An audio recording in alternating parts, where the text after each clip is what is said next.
ஓம் சரவண பவ. வேல் இருக்க வினை இல்லை, மயில் இருக்க பயமும் இல்லை. நீண்ட நாட்களாக நீ எதிர்பார்த்து காத்திருந்த பணம் உன் கையில் வந்து சேரும். உன் வீட்டின் பணப்பெட்டி நிரம்பி வழியும். என்னிடம் கண்ணீர் விட்டு சொல்லிவிட்டாய். உனக்கானது உன்னை வந்து சேரும் குழந்தையே. மகிழ்ச்சியோடு இரு. ஆகாயமே இடிந்து உன் தலை மீது விழும்படியாக ஏதாவது பெரிய தீமை வந்தாலும் அப்போது என்னை உன் நினைவில் கொள். நீ கடக்கும் பாதை எப்படிப்பட்டதாயிருக்கும் என்று நீ யோசிக்காதே. அது நான் காண்பிக்கின்ற பாதை. அதில் என் துணை உனக்கு நிச்சயம் இருக்கும் என் குழந்தையே. உன்னை பாதுகாப்பதற்கே நான் இருக்கின்றேன். உன் உற்றார் உறவினர் நண்பர்களே உனக்கு துரோகம் இழைக்கிறார்களே என்று வருந்தாதே. அதை எப்படி எதிர்கொள்வது என்று நிதானமாக யோசித்து அறிந்து கொள். நட்பு பாசம் இல்லாமல் பணம் ஒன்றே குறிக்கோளாய் கொண்ட வியாபாரிகளான இவர்களுக்காக கவலைப்படாமல் உன் மனதை ரணப்படுத்திய நிகழ்வுகளை மறந்து உன் லட்சியத்தை அடைவதில் மட்டுமே நீ கவனம் செலுத்த வேண்டும். வாழ்க்கையில் சாதிக்க வேண்டும் என்றால் தேவையற்ற பேச்சை குறைத்து தீர்க்கமான செயல்களில் மட்டும் ஈடுபடு. இவைதான் உன் லட்சியத்தை அடைய செய்யும் உத்திகளாகும். வாழ்க்கையில் தோற்றுக்கொண்டே இருக்கிறோமே என்று கவலை கொள்ளாதே குழந்தையே. வெற்றி பெற வேண்டும் என்ற நம்பிக்கையும் உணர்வும் வாழ்வில் தோற்றதற்கான தவறை உணர்ந்து மறுபடியும் அந்த தவறு நிகழாமல் செயல்பட்டால் நீ வாழ்க்கையில் வெற்றி பெறுவது உறுதி. நீ செய்யும் எந்த ஒரு காரியத்திலும் மற்றவர்களுக்கு எந்த வகையிலும் துன்பம் ஏற்படாதவாறு யோசித்து செயல்படு. ஒருவருக்கு துன்பம் இழைப்பதற்கு முன்பு அந்த துன்பம் வேறு ஒருவர் மூலம் உனக்கு வந்தால் எப்படி இருக்கும் என்று யோசி. எப்போது நீ உன் தவறை ஒப்புக்கொள்ள முன் வருகிறாயோ அப்போது நீ மனசாட்சி கொண்டவனாகிறாய். என்றும் செய்த தவறை மீண்டும் மீண்டும் செய்யாமல் பார்த்துக்கொள். என் வார்த்தைகள் மீது நம்பிக்கை வைத்து செயல்படு. உன் அம்மாவாகவும் அப்பாவாகவும் உனக்கு ஒரு நல்ல தோழனாகவும் நான் தோள் கொடுத்து தாங்குவேன். உனக்கு கிடைத்ததை ஏற்றுக்கொள். அதில் உன்னை யாரென்று எடுத்து காட்டு. தலை வணங்கி செல்ல கற்றுக்கொள். எது நடந்தாலும் மற்றவர்கள் உன்னை கடிந்து கொண்டாலும் சிரம் தாழ்த்தி போ. உன்னை தேடி அனைத்தும் தானாக முன்வந்து நிற்கும். பணிவு, பொறுமை, நிதானம் இவற்றை மனதில் நிறுத்தி கொண்டு தினமும் செயல்படு. மற்றதை நான் பார்த்து கொள்கிறேன்.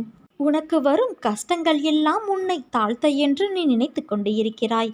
ஆனால் உண்மையிலேயே அது உன்னை தாழ்த்துவதற்கல்ல, அடுத்த கட்டத்திற்கு உன்னை மேம்படுத்த. உனக்கான ஒரு விஷயம் தாமதமாக நடக்கிறது என்றால் அது உனக்கான நிறைவான விஷயமாய் மாறப்போகிறது என்று அர்த்தம். உன்னை சோதிப்பேனே தவிர ஒருபோதும் நான் கைவிட மாட்டேன்.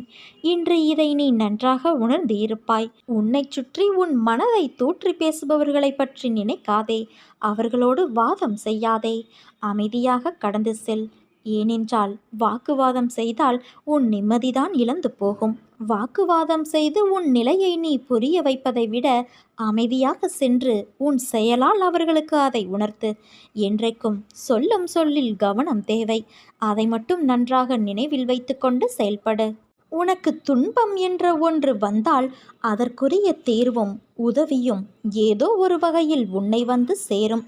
என் மீது நீ நம்பிக்கை கொள். ஏதோ ஒன்றை அடைவதில் மட்டும்தான் நிம்மதி கிடைக்கும் என்று நினைக்காதே. சிலவற்றை இழந்தால் கூட நிச்சயம் உனக்கு நிம்மதி கிடைக்கும்.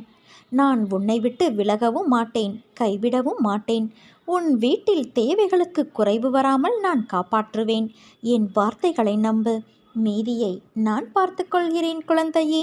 வாழ்க்கையில் நாம் போகின்ற பாதையில் தடங்கள் வராமல் இருந்தால் நீ சரியான பாதையில் போகவில்லை என்று அர்த்தம். பாதையில் வரும் தடங்கள்தான் உன்னை முன்னேற வைக்கும். முன்னேற்றத்திற்கு வழிவரும் இடங்கள்தான் உன்னை நகர்த்தி பார்க்கும் தோல்வி ஒன்று. அந்த தோல்வி உன்னை தாழ்த்தவோ வீசவோ அல்ல, இருந்த நிலையிலிருந்து உச்சாணி உயரத்தை தொடுவதற்கு. என்றும் பழுத்த காயாகவோ கனியாகவோ பட்டுப்போய் நீ விழமாட்டாய் குழந்தையே. நீ கீழே விழுவது வீழ்ச்சி அல்ல, விதையாய் உன்னை நான் கீழே தூவுகின்றேன். அப்படி தூவிய விதையான உன்னை வரலாறு காணாத உயரத்தில் நான் உயர்த்த எடுக்கும் புது முயற்சிகள்தான் அவை. உனக்கு புதியது, அதனால் அவைகள் உன்னை தள்ளாட வைக்கும். ஒரு விதை மண்ணில் விழுந்து சிறிது காலம் தன் வளர்ச்சிக்கு வெளியில் இருப்பதை காட்டிக்கொள்ளாது. பிறகு செடியாய் மரமாய் வளரும். அப்படி தன் வளர்ச்சியை காண்பிக்க முதலிலே தன் இருப்பிடத்தை பலமாக்கிக் கொள்ளும். அப்போது அது எதிர்நோக்கும் பிரச்சனைகள் நிறைய இருக்கிறது. அதே போலத்தான் நீயும் இருக்கின்றாய். நீ விழுந்து இருந்திருக்கலாம், ஆனால் அதை தோல்வி என்று கருதாதே.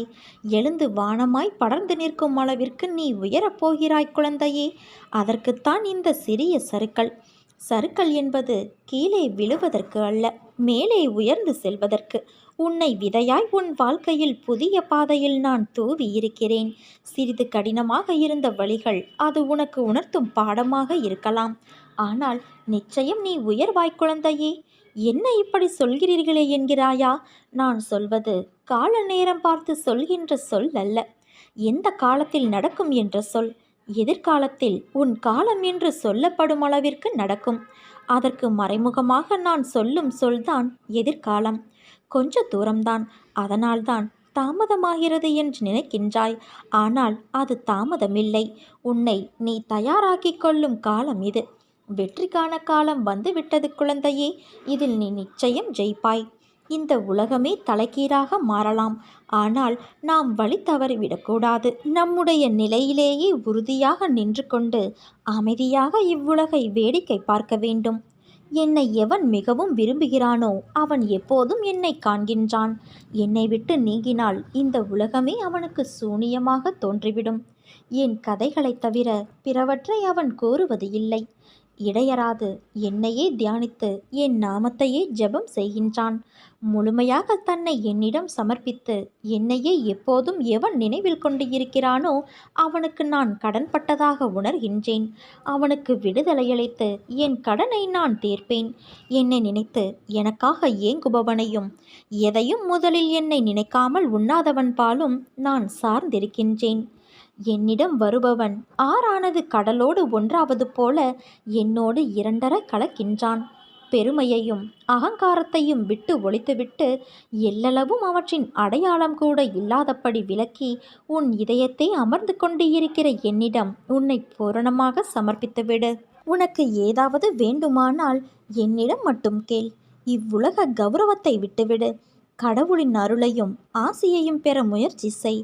என் சன்னிதானத்தில் கௌரவம் அடைந்துவிடு. உலக கௌரவங்களால் வழி தவறிவிடாதே குழந்தையே. உன் கஷ்டங்கள் எல்லாம் உன்னை தாழ்த்த என்று நீ நினைத்து கொள்கிறாய். ஆனால் உண்மையிலேயே அது உன்னை தாழ்த்துவதற்கல்ல, அடுத்த கட்டத்திற்கு மேம்படுத்த. உனக்கான ஒரு விஷயம் தாமதமாக நடக்கிறது என்றால் அது உனக்கான நிறைவான விஷயமாய் மாறப்போகிறது என்று அர்த்தம். உன்னை சோதிப்பேனே தவிர கைவிட மாட்டேன். இன்று இதை நீ நன்றாக உணர்ந்திருப்பாய்தானே? உன்னை நான் தவிக்க விட்டு வேறு எங்கே போவேன்? உன் வழிகள் என்ன, எப்படி என்று நான் உணராமல் இருப்பேனா? நீ கொஞ்சம் யோசித்துப்பார். நீ வளர்ந்து என் பிள்ளையாய் இருக்கலாம், ஆனால் தாயின் கருவறையின் அணைப்பில்தான் இன்றும் என்றும் இருக்கின்றாய். அதையும் மீறி நீ உணர்கிறாய் என்றால் என்ன அர்த்தம்? உன்னை வாழ்வில் மேலோங்க உன் சுய சிந்தனையும் முடிவும் எடுக்கும் பக்குவமும் வரவேண்டும். அதனால்தான் எட்டி நின்று நான் வேடிக்கை பார்க்கிறேன்.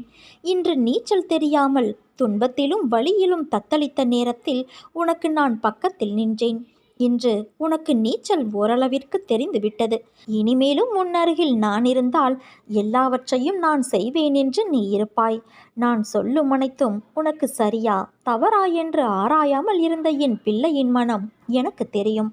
ஆனால் உன் வாழ்க்கையில் நானும் உன்னை சுற்றி நிறைய மக்களும் உள்ளார்கள். அவர்களும் அப்படியே இருப்பார்கள் என்ற உத்தரவாதம் இல்லாத போது நீ அந்த மனநிலையை விட்டு வெளியே வர வேண்டும். அதனால்தான் ஆற்றில் உன்னை இறக்கிவிட்டு அருகிலிருந்து அமைதியாய் நான் உனக்கு உணர்த்துகின்றேன். இது உன் நல்லதுக்காக மட்டுமே. உன்னை உயிராய் நினைக்கும் நான் எப்படி விட்டு செல்வேன்? உன்னை விட்டு நான் எப்போதும் விலக மாட்டேன். என்றும் என்னுடைய அரவணைப்பில் நிம்மதியான நோயற்ற வாழ்வு பெற்று சுபிக்ஷமாய் வாழப்போகிறாய்.